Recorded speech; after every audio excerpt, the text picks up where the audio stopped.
So hey guys, welcome back to Sharina Bhandari new mini blog. तो सबसे पहले आप सभी लोगों को हैप्पी रक्षाबंधन। तो मैं और रशिदा खुद को रिकॉर्ड कर रहे थे, तो ये था आज का मेरा रक्षाबंधन का आउटफिट। तो जैसे कि मैंने आपको बताया था कि मेरी बुआ आई है घर कल, मतलब मैंने आपको लास्ट वाले ब्लॉग में बताया था कि मेरी बुआ आई है घर। तो बुआ ने सबसे पहले सुबह सुबह पापा को राखी बांधी। सबसे बड़े भाई मेरे पापा हैं, तो सबसे पहले पापा को बांधी। फिर उसके बाद मेरे चाचा हैं, तो फिर मेरे चाचा को बांधी। यहाँ सिर्फ बुआ के दो ही भाई थे, पापा और चाचा, तो बुआ ने उन दोनों को राखी बांधी।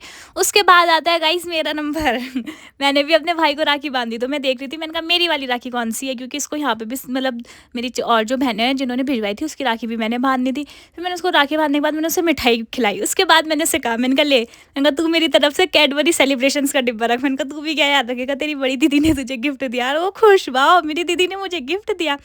उसके बाद वो पैसे निकालता है, देखो जरा कितने पैसे निकालता है। पहले वो देख रहा था कितने दूँ कितने दूँ, फिर मेरे से पूछा था सारे चाहिए, मैंने कहा हाँ सारे चाहिए। फिर मैं उसके ऊपर से घुमा लेती हूँ, उसके बाद वो पैसे मैं ले लेती हूँ उससे। फिर आता है उसके बाद हर्षिता का नंबर, जैसे मैंने आपको बताया था कि वो भी आ रखी है। तो उसके बाद हर्षिता बांध लेती है उसे राखी। हर्षिता की, मुस्कान की, ऋत्वी की, मतलब हम जैसे जितने भी थे, तो हाफ उसने बांध दी उसे, आधी मैंने बांध दी उसे।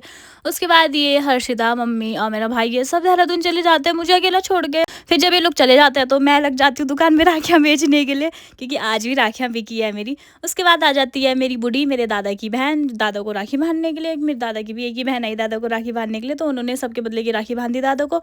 फिर जब दादा राखी बांध लेते हैं, उसके बाद दादा और मेरे पापा चले जाते हैं मसूरी मेरी बुआ के पास। मतलब मेरी बुआ को बुआ ने पापा को राखी बांधनी थी, तो दादा भी चल जाते हैं बुआ से मिलने। तो मैं दुकान में बैठ जाती हूँ। उसके बाद फिर शाम को, मतलब मैं दिन में सो जाती हूँ, फिर मैं शाम को उठती हूँ, मैं शाम को दुकान में जाती हूँ, मैं और पापा दुकान में होते हैं, मैं लियो को परेशान कर रही होती हूँ। फिर उसके बाद टाइम हो जाता है। फिर उसके बाद मेरे को घर का सारा काम खुद ही करना था, तो मैं पहले फटाफट से आटा गूंदने लग जाती हूँ, क्योंकि काम मुझे ही करना है, मम्मी थी नहीं। फिर उसके बाद मैंने आटा उटा गूंदा, मैंने फटाफट से सबके लिए रोटियाँ बनाई, खाना पीना बनाया, सब बढ़िया से करा। और उसके बाद गाइस, जैसे कि त्योहार है तो मिठाई खानी तो बनती है।